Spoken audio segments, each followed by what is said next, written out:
a handsome, hard-working, and diligent man, was falsely accused and wrongfully imprisoned. To clear his name, he vowed to uncover the mastermind behind the frame-up and launch a thrilling revenge. Before the injustice, Park Tae-joong was a kind and reliable young man who worked tirelessly to make a living, delivering food by bike almost without rest. One day, while delivering food, Park Tae-joong noticed a potted plant on the stairs with leaves about to wilt. As a plant lover, he moved the pot to a shaded area and left a note reminding the owner to avoid excessive sun exposure. After finishing his delivery, Park Tae-joong met an elderly woman who asked him to help carry her luggage. He kindly agreed without hesitation. That night, Park Tae-joong was eating a rice ball outside a convenience store when a nearby phone rang. He answered, and a young woman on the other end said she had left her phone behind and asked him to return it, offering a generous reward. Eager to earn money, Park Tae-joong agreed. Upon arriving at the designated location, a desolate tunnel, the woman called again, saying she was uncomfortable letting a man into her home and asked him to leave the phone in a phone booth inside the tunnel. Park Tae-joong followed her instructions, took the reward, and left, unaware that this night would mark the beginning of a nightmare. Days later, on a rainy day, Park Tae-joong was busy moving rain-soaked plants indoors when there was a sudden knock at the door. To his shock, it was the police, who arrested him on charges of sexual assault and murder. It turned out a young woman had recently been murdered and dismembered, and the police had seemingly identified Park Tae-joong as the suspect. He protested his innocence, but the police only emphasized the severity of the situation and refused to release him. Soon, Park Tae-joong's girlfriend and friends all learned about his arrest. His friends came to visit and told him that his personal information had been leaked online. They urged him to hold on, saying they would do everything they could to help him outside. Later, his girlfriend came to see him. Facing her, Park Tae-joong shouted that he was innocent, insisting he had never committed murder. His girlfriend believed in his character and promised to do everything she could to get him out.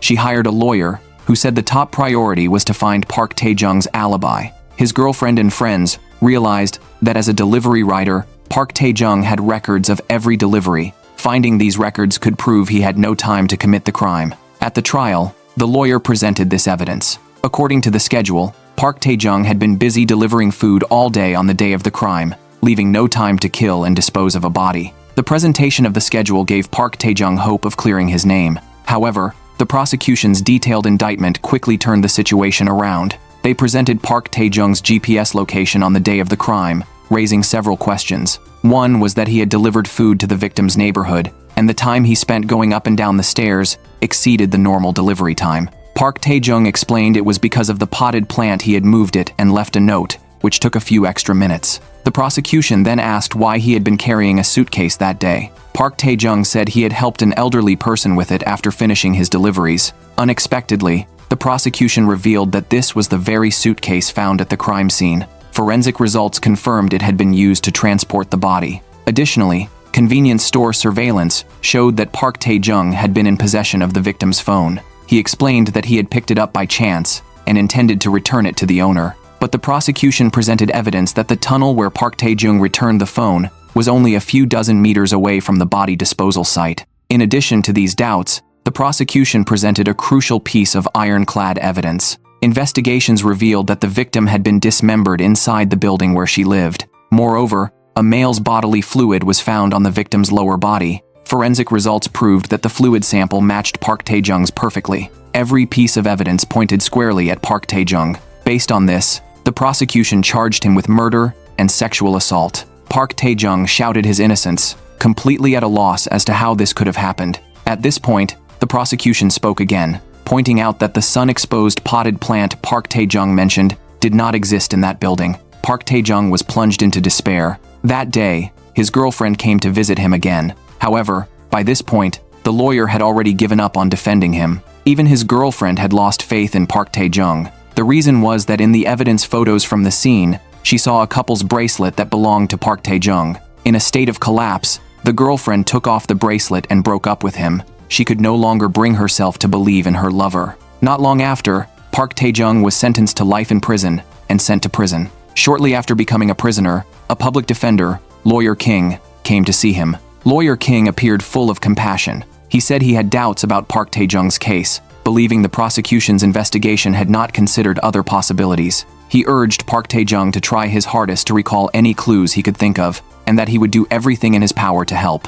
For Park Tae-joong, who was in dire straits, Lawyer King was undoubtedly a lifeline in a moment of despair. Park Tae-joong believed him and brought up the matter of the bracelet. Only recently had he noticed that the bracelet in the evidence photos did not seem to be his. His bracelet should have been left in his younger brother's dormitory. Before going out to deliver food that day, he had taken a short nap in his brother's dorm, and that was when he must have left the bracelet there. Lawyer King took note of this discrepancy. He stated that this clue would open up an entirely new angle in the case, and told Park Tae-joong not to mention it to anyone else. As a newly arrived inmate, Park Tae-joong endured relentless bullying in prison. Now, he pinned all his hopes on Lawyer King, believing that as long as the bracelet evidence was investigated, the injustice he bore would be cleared. However, reality dealt Park Tae-joong another crushing blow. Lawyer King failed to bring hope of a case turnaround. Instead, he brought the devastating news of Park Tae-joong's younger brother's death. According to Lawyer King,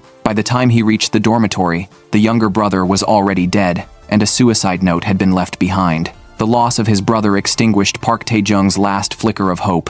That night, in despair, Park Tae-joong chose to end his life. Yet, as he closed his eyes, he seemed to see his beloved younger brother and hear him urging him to live on. Holding on to this faint glimmer of hope, Park Tae-joong attempted suicide 3 times but failed each time. Enduring pain and despair, Park Tae-joong now existed like a walking corpse, merely surviving. His friends visited every month, but he refused to see them, having lost all faith in life. On Easter, the prison church held an event, and Park Tae-joong was taken there by the guards. The acolyte, No Young-sik, who was also a prisoner, handed Park Tae-joong a piece of cake. Using Christian words, he comforted the hollow shell that was Park Tae-joong, urging him to live on, even if he couldn't adapt, as if he were already dead. He advised Park Tae-joong to consider the time that followed a gift from God, and to do everything he had ever regretted not doing. No Young-sik's words struck a chord in Park Tae-joong's heart, and he finally broke down in tears. In the long, lightless time that followed, Park Tae-joong became a follower of Christ. While silently enduring the bullying of his fellow inmates, he threw himself into life with all his might. He read, exercised, and obtained technical certifications. He also planted seeds. Gradually, spring arrived. The certifications Park Tae-joong had earned had piled up like a small mountain, and the seeds he had sown had sprouted. Due to his daily workouts, he had become increasingly resilient and tough. 5 years had passed in the blink of an eye. The saplings Park Tae-joong had nurtured had now grown into a full nursery. The prison guards regarded him as an expert in plants, and often came to seek his advice whenever they encountered plant-related issues. Park Tae-joong had managed to endure, largely thanks to No Young-sik, who had often looked after him and treated him as a friend. But this day, No Young-sik was about to be released. Park Tae-joong felt a deep sense of loss as he bid farewell to his only friend, bowing deeply to him and loudly expressing his gratitude for No Young-sik's care and companionship over the years. After No Young-sik's release, Park Tae-joong took over as the new acolyte in the church. Initially, with his faith in God, he had found a reason to live. But one day, a visit and confession from a fellow inmate brought a dark truth to light. The inmate was new, and Park Tae-joong, following the example set by No Young-sik, gave the young man a Bible, hoping he would find strength in it. However, during confession, the young man told Park Tae-joong that he had been framed. If he had not gone out of his way to return the phone, none of this would have happened. Park Tae-joong was stunned. His own wrongful conviction had also started with picking up a phone. Then, the young man mentioned a public defender, none other than the very same Lawyer King who had once actively helped Park Tae-joong. And just as with Park Tae-joong, after meeting Lawyer King, the young man's mother had mysteriously died by suicide. Yet, the young man could not believe his mother had taken her own life. How could a mother who always told him not to do anything foolish choose to end her life?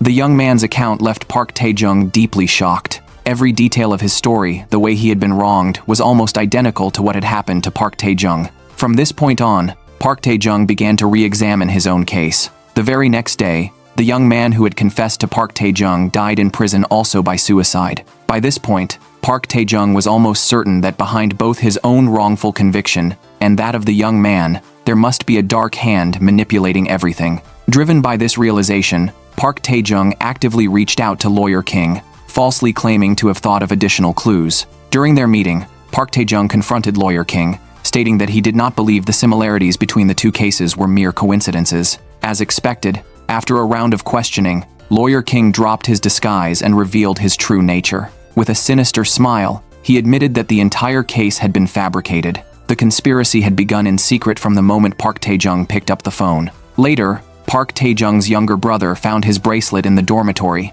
sensing something was amiss only to be murdered as a result. Hearing the truth firsthand, Park Tae-joong was filled with righteous fury. He swore that one day, he would kill Lawyer King to clear his own name and avenge the injustice. Afterwards, Park Tae-joong went to return the Bible to the priest, secretly taking a nail from under the church table. He vowed from that day forward to repay blood with blood. The mastermind behind the frame-up was a young man named An Yo-han, and Yo-han specialized in helping wealthy individuals cover up troubles, such as murder. If a rich young man got into trouble, An Yo-han would have the young man's father, the group's chairman, pay a hefty sum to purchase a particular sculpture. Acquiring the sculpture signified that An Yo-han had accepted the commission. Thereafter, he would meticulously orchestrate a series of near-perfect setups, pinning the blame on innocent people and allowing the wealthy young man to walk free. A killer doctor was responsible for executing An Yo-han's cleanup tasks, creating false crime scenes and evidence. Lawyer King was also part of An Yo-han's operation.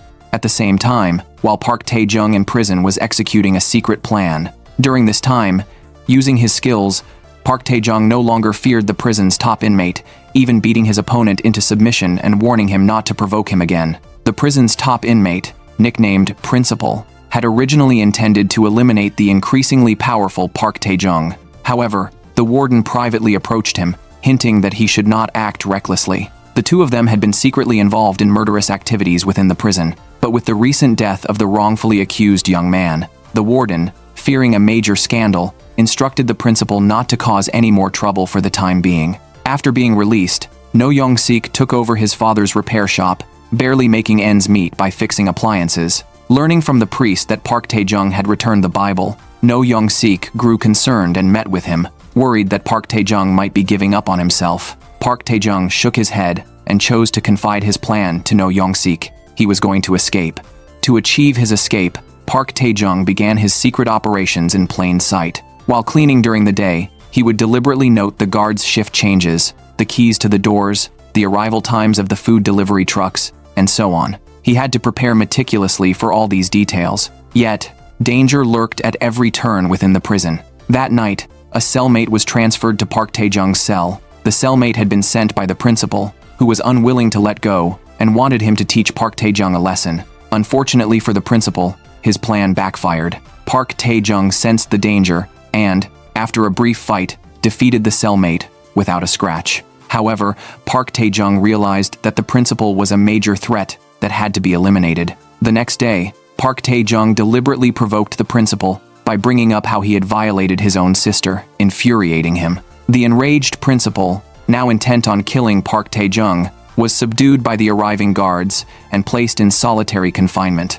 With the obstacle removed, Park Tae-joong asked the guard, Yang, who had often looked out for him, for several seemingly useless pieces of sponge. In secret, Park Tae-joong hid the sponges under a flower pot and later brought them into a warehouse in another area. The next day, he ambushed and attacked a cellmate who was cleaning the area, then volunteered to take over the cleaning duties. While cleaning, Park Tae-joong went to the warehouse, retrieved the sponge, and used it as a mold to create a key shape. He then poured a liquid substance into the mold when no one was looking and hid the half-formed key in a flower bed. Later, under the pretense of fixing a guard's car, Park Tae-joong took advantage of the guard's absence to go to the workshop.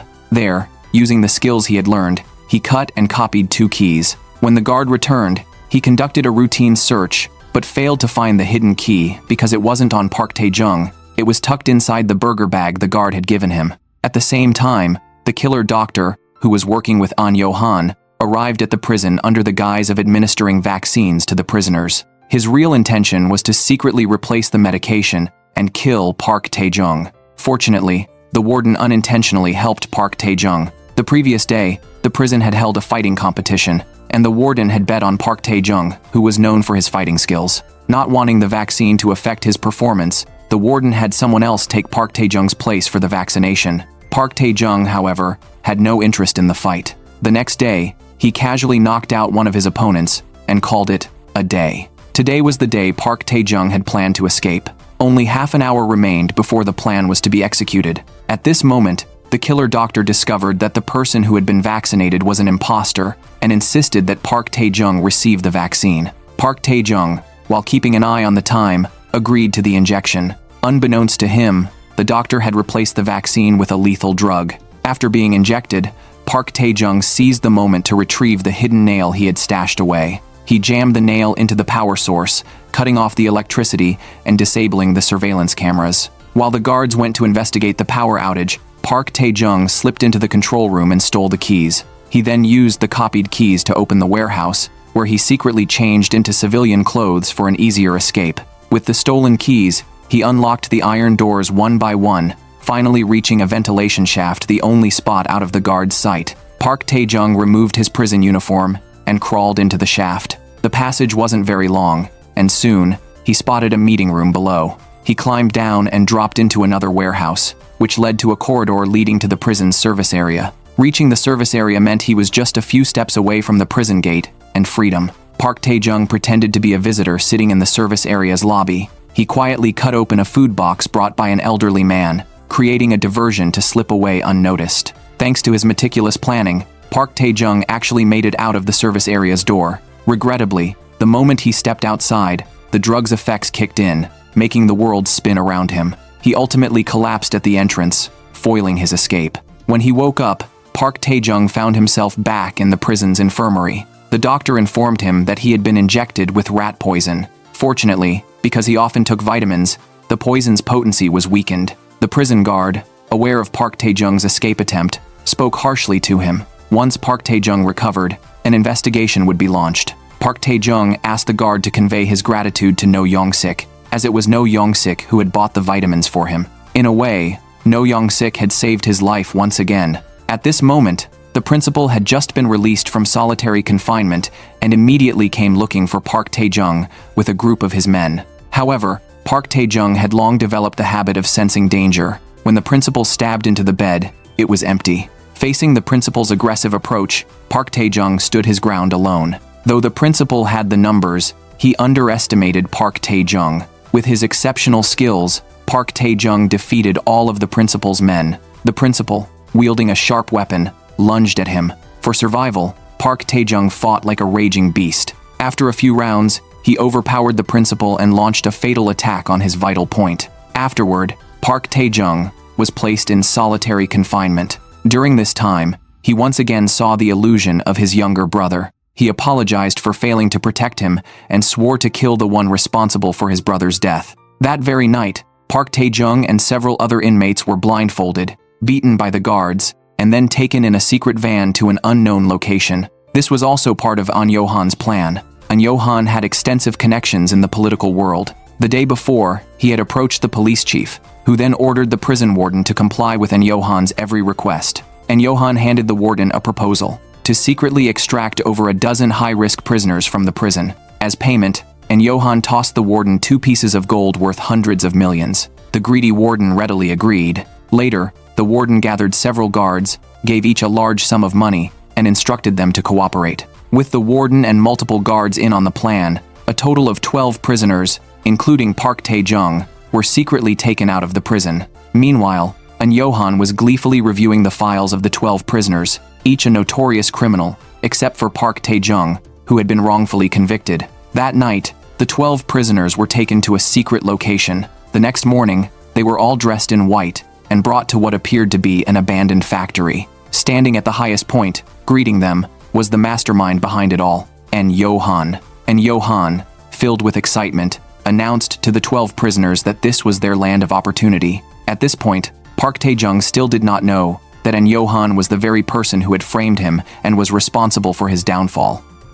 The mastermind behind this incident, An Yo-han, is a representative of an investment company. He is both a genius and a madman. Once, he ordered a killer doctor to cut off someone's finger, then had a real human finger inserted into a fake sculpture. Privately, An Yo-han runs a special security company that caters to the wealthy. It helps them cover up their children's murders and find scapegoats. 5 years ago, a lawmaker's son committed murder. An Yo-han took the job. He sent his men to the crime scene, then used modern technology to create a highly detailed 3D model of the site. This allowed him, from kilometers away, to clearly see every drop of blood and every fingerprint at the scene. After assessing the crime scene, Johan used his nationwide network of surveillance cameras to look for unfortunate individuals who had appeared near the scene. At that time, delivery driver Park Tae-joong just happened to be nearby. Once the scapegoat was chosen, Johan had his men tail Park Tae-joong, monitoring his every move to gather information about his personal relationships,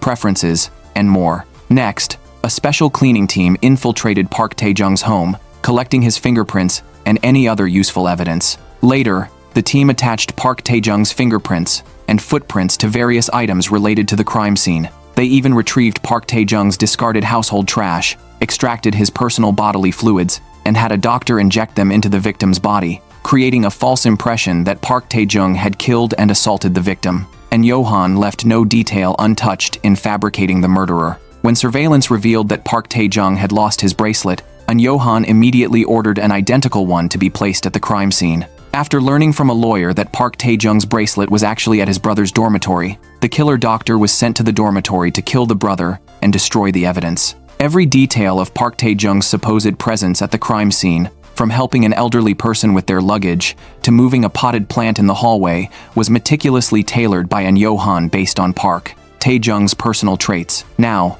5 years later, beyond framing others, Johan has begun a brand new hunting game. That night, including Park Tae-joong, the prisoners were transferred to a secret factory. The prisoners, puzzled, found the factory filled with lavish delicacies. Starved for so long, they immediately gorged themselves. After eating, the prisoners were led to individual dormitories labeled with numbers. Most went to bed in confusion, except Park Tae-joong. Late at night, Park Tae-joong tried to escape. Armed mercenaries were stationed everywhere. He moved cautiously, inching toward the exit, but with so many lookouts, he was eventually discovered. The mercenaries raised their guns, and Johan even arrived by car, beckoning Park Tae-joong to come closer, feigning kindness, and offering to take him back to the dorm. Park Tae-joong refused to get in, instead demanding to know why they had been brought there, and Johan hinted that the prisoners would soon be forced into a competition. After being sent back, Park Tae-joong saw the principal, who had been hostile toward him,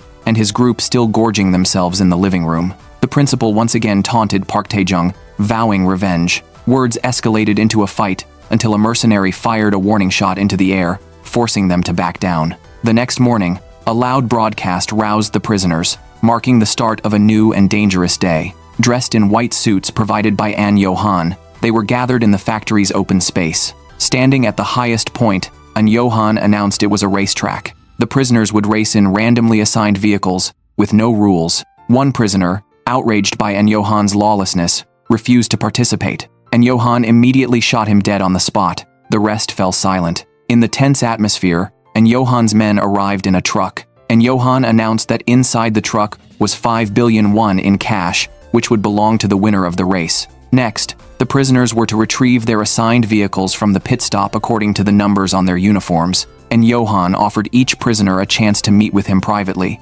inviting them to see him if they had any questions. Besides the participants, Johan had invited 2 spectators, one of them being Mr. Beck, the lawmaker's son who had committed murder years earlier. Johan explained to Mr. Beck that the race was a dogfight, similar to the bloodshed in ancient Roman arenas, and he wanted Mr. Beck to witness this fight of trapped beasts in person. Afterward, he planned to expand the competition into a global underground business, forcing more prisoners into the arena and attracting wealthy bettors. Later, the prisoners went to the factory's pit stop to collect their vehicles. Since the assignments were random, each received a car of vastly different makes and conditions. Some got top-tier sports cars, while others ended up with dilapidated sedans. Among the prisoners, the tattooed man was the first to request a meeting with Johan. He bowed respectfully, proposing a long-term partnership and offering to become Johan's most obedient toy. The principal also met with Johan. If he won the race, he asked for a different reward. He wanted Park Tae-joong dead.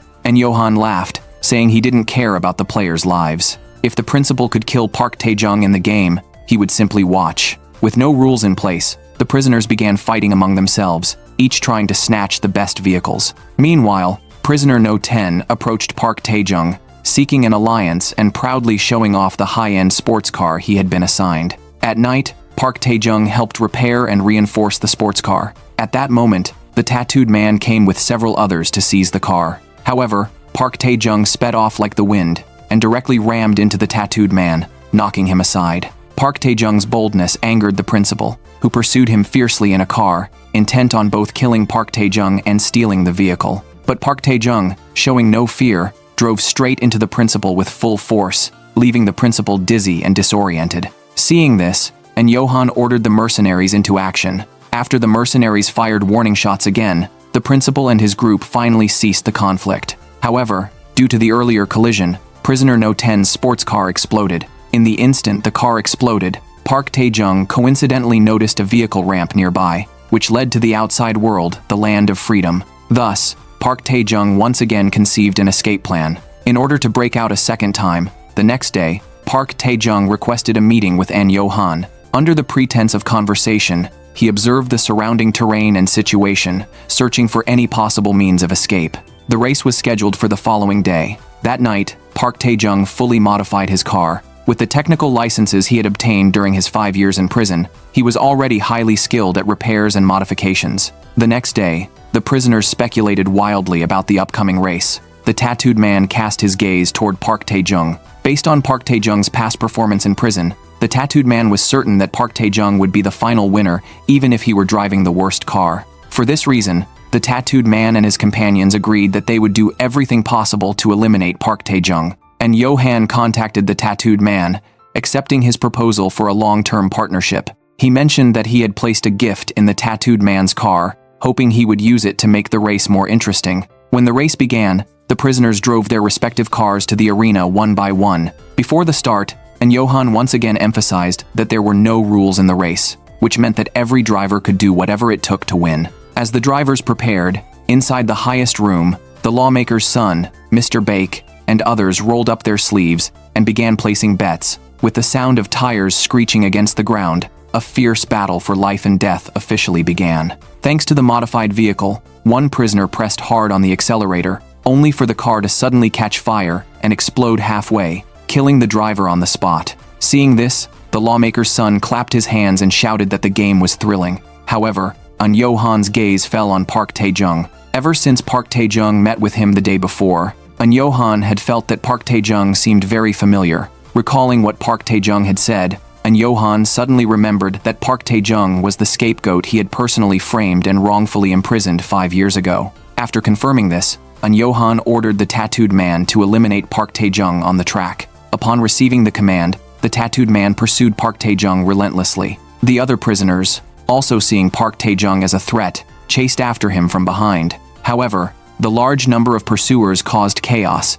and within moments, several cars collided during the pursuit. Park Tae-joong took the opportunity to leave the trailing vehicles far behind, and Johan launched a drone to search the area, only to see Park Tae-joong suddenly emerge from a corner on a motorcycle. With exceptional skill, Park Tae-joong rode the bike and soared high over the principal's head, a sight that made the lawmaker's son applaud in admiration. The tattooed man refused to let Park Tae-joong go. He took out a gun that An Johan had given him and kept firing at Park Tae-joong. However, Park Tae-joong had set up a trap, a gas cylinder chained to the back of the motorcycle. When the tattooed man caught up, the cylinder entangled his car, causing it to flip. Witnessing this, An Johan changed the rules of the game. From now on, the objective was to either capture or kill Park Tae-joong, and the winner would receive double the prize money. For the money, the principal pulled out a knife and engaged Park Tae-joong in a bare-handed duel. However, he still underestimated Park Tae-joong's fighting ability. In just a few rounds, Park Tae-joong completely defeated the principal.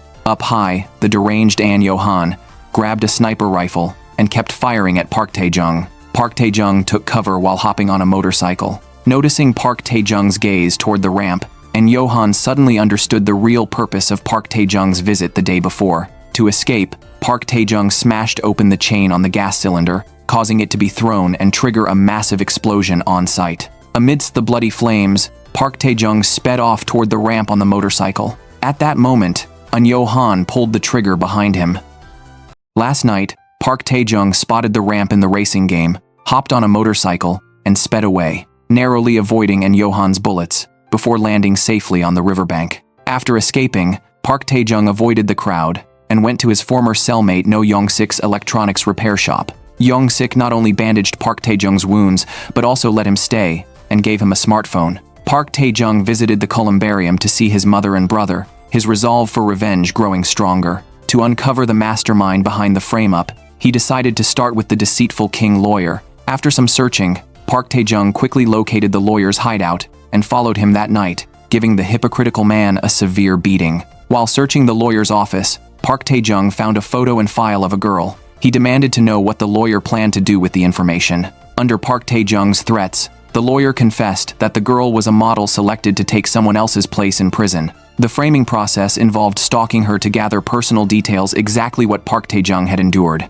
Just as Park Tae-joong was shocked, the assassin doctor burst in, engaging him in a deadly fight. Neither the doctor nor the lawyer could match Park Tae-joong. After subduing the lawyer a second time, the lawyer revealed that the doctor was the one who killed Park Tae-joong's brother. At that moment, the doctor threw a detonator into the room. Fortunately, Park Tae-joong acted swiftly, grabbing the girl's file and leaping out the window just as the explosion occurred, escaping in the chaos. And Yo-han learned about the night's events and killed the doctor to cover his tracks. To Yo-han, the doctor was just a toy, and killing was a fun game that made him feel better. Back at Young-sik's repair shop, Park Tae-joong realized from the lawyer's words that the girl in the photo was the next innocent scapegoat. The owner of the hairdresser's shop was likely being watched. At that moment, Yo-han was monitoring the hairdresser's every move through his omnipresent surveillance system. The woman, the hairdresser's owner, had been chosen as the fall person due to the case's unique circumstances. The murder weapon in Yo-han's case was unusual. He compared it and found its shape resembled hairdressing scissors. After deliberation, he framed the hairdresser as the scapegoat. Meanwhile, Park Tae-joong was trying to help the hairdresser, believing her case held the key to clearing his own name. Park Tae-joong obtained parts from Young-sik, assembled a monitoring device, and installed it on a pole across from the hairdresser's shop. Young-sik gave him money and promised full support. Touched, Park Tae-joong saw Young-sik as his last refuge. Over the next few days, using equipment from Young-sik's shop, Park Tae-joong installed cameras around the hairdresser's shop and hid inside, observing suspicious individuals. One day, a girl stole money from Young-sik. Park Tae-joong subdued her, only to learn she was Young-sik's daughter, No Eun-bi. She was rebellious and demanded weekly rent from Park Tae-joong, even punching him after taking the money. Reviewing the footage, Park Tae-joong spotted a car repeatedly appearing near the hairdresser's shop. He also recalled the victim's phone in his own case. He had never met the victim, yet the phone's location data matched his movements exactly. Based on the surveillance, he noticed a motorcycle tailing the hairdresser almost 24/7. Combining this with his own experience, Park Tae-joong was certain a lost and returned phone scheme would follow. As expected, Park Tae-joong arrived at the hairdresser's to find the owner already out. The owner's daughter told him her mother had gone to return a phone. Fortunately, the owner had left the address before leaving. Park Tae-joong hurried off on his motorcycle, knowing he had to get there before the owner returned the phone. The owner had been tricked into meeting the so-called phone owner at the agreed location. Luckily, just as the woman took the phone, Park Tae-joong arrived on his motorcycle, snatched it away, and sped off, leaving pursuers behind. To Yo-han, Park Tae-joong's escape was a major threat. To find him, Yo-han contacted Officer Hwang, who had been investigated for bribery. Yo-han promised to drop all charges against him, along with a promotion and raise, in exchange for tracking down Park Tae-joong. Officer Hwang first went to the prison to investigate. Inside, kind-hearted prison guard Yang was demanding answers from the warden about Park Tae-joong's disappearance. However, the warden, already in cahoots with Yo-han, had no intention of making the disappearance public and fed Yang lies. He urged Yang to help Officer Hwang secretly hunt Park Tae-joong. Officer Hwang searched Park Tae-joong's former cell and found case files hidden under the bed. Later, he examined the body of King the lawyer, which was badly disfigured in the explosion. Next, the officer planned to visit Young-sik, Park Tae-joong's former cellmate. At Young-sik's shop, Officer Hwang pressed him, but Young-sik tried to cover up his tracks. The officer insisted on searching a certain room, and Young-sik resisted, but luckily, the person inside was Young-sik's daughter. Upon learning the officer's identity, No Eun-bi, with her fiery temper, accused him of trespassing and kicked him out. Park Tae-joong narrowly escaped. Back at Young-sik's shop, Park Tae-joong checked the phone and found its owner was a pianist. Clearly, this person was the victim. The mastermind wanted to create a false impression that the hairdresser had killed the pianist and taken the phone, thus fabricating a fake alibi. Park Tae-joong realized the phone was crucial to this frame-up. Learning that the police had visited, Park Tae-joong initially wanted to leave to avoid causing trouble for Young-sik. But Young-sik wouldn't let him go, believing the officer wouldn't return and that his shop was the safest place for now. Using the pianist's phone, Park Tae-joong took action. He called the woman who had contacted the hairdresser, claiming to have found the phone and demanding money in exchange. The woman, thinking Park Tae-joong was just a petty thief, agreed after getting approval from her superior. That night, the woman arrived at the designated spot with the money bag. Park Tae-joong observed from a distance, instructing her to hand the money to a courier on a bike and then go to a mailbox in a certain building to retrieve the phone. Unbeknownst to her, Park Tae-joong followed her into a secret warehouse. He knocked out a staff member, put on their uniform, and sneaked deeper inside. There, he saw people collecting fingerprints, hairs, and other evidence from various personal items to frame the hairdresser. Park Tae-joong secretly recorded the scene with his phone, but at a critical moment, he received a call from Young-sik. Young-sik had noticed an intruder in the hairdresser's shop through the security feed. The call gave Park Tae-joong away, but he managed to escape thanks to his quick reflexes. Meanwhile, a female assassin working for An Yo-han had infiltrated the hairdresser's shop and was about to attack the owner. Fortunately, Park Tae-joong arrived in time and engaged the assassin in a brutal fight. The two were evenly matched, but with Young-sik's timely call to the police, they managed to bring the hairdresser and her daughter back to Young-sik's shop before the authorities arrived. No Eun-bi was also in the shop, and her gaze fell on Park Tae-joong. She realized he was actually a kind and gentle person. Park Tae-joong showed the hairdresser his investigation materials and told her about the frame-up she was about to face. The hairdresser had nowhere to go. Park Tae-joong and Young-sik persuaded No Eun-bi to temporarily take in the mother and daughter. No Eun-bi, also kind-hearted, let them stay that night. However, recent events made No Eun-bi sense something unusual. She realized Park Tae-joong might not be a ruthless killer. Under her questioning, Park Tae-joong confessed about being framed. No Eun-bi couldn't sleep that night, sighing that Park Tae-joong was actually a pitiable man. Because of tonight, No Eun-bi, who had long been in conflict with her father, gave him her phone number for the first time. Young-sik was overjoyed and immediately saved her number. Back at the shop, Young-sik and Park Tae-joong saw the news. The killer of the pianist was already dead. The two realized the hairdresser wasn't the only scapegoat in this case. Park Tae-joong went to the secret warehouse a second time. This time, he found all the staff responsible for collecting evidence had been killed. From a nearby conveyor belt, an object fell. It was the assassin doctor's head. Next to it were photos of the hairdresser and Park Tae-joong, along with a bag of cash left for Park Tae-joong.